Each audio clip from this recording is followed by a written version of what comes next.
well, Ana Corina read yesterday, I believe that our experience in Venezuela conveys to the world a testimony that certainly in order to have peace, you require democracy. Democracy is the system that enables peace in a society.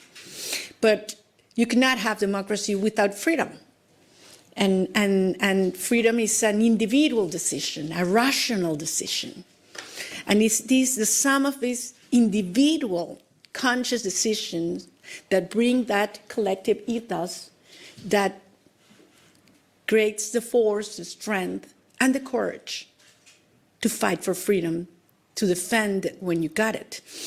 And that courage comes from the things that truly matter in your life, the things that you love. And when you feel that those things are most in danger, then the courage increases. That's why I am convinced that peace ultimately is an act of love. And that's what brought me here. The love of millions of Venezuelans for our country, for freedom, and for our children.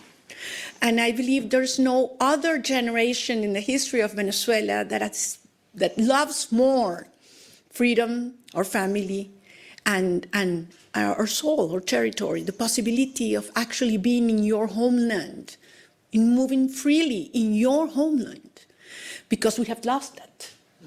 And as I mentioned to you, the force that brought this country, our nation together, was this longing that we want our children back home. And we will not stop until they do that. And we give them a country in which they can live with dignity, with justice, and the responsibility that comes with freedom. And we count on you. And I long for that day, and we will host all of you in a bright, democratic and free country, and it's going to be soon.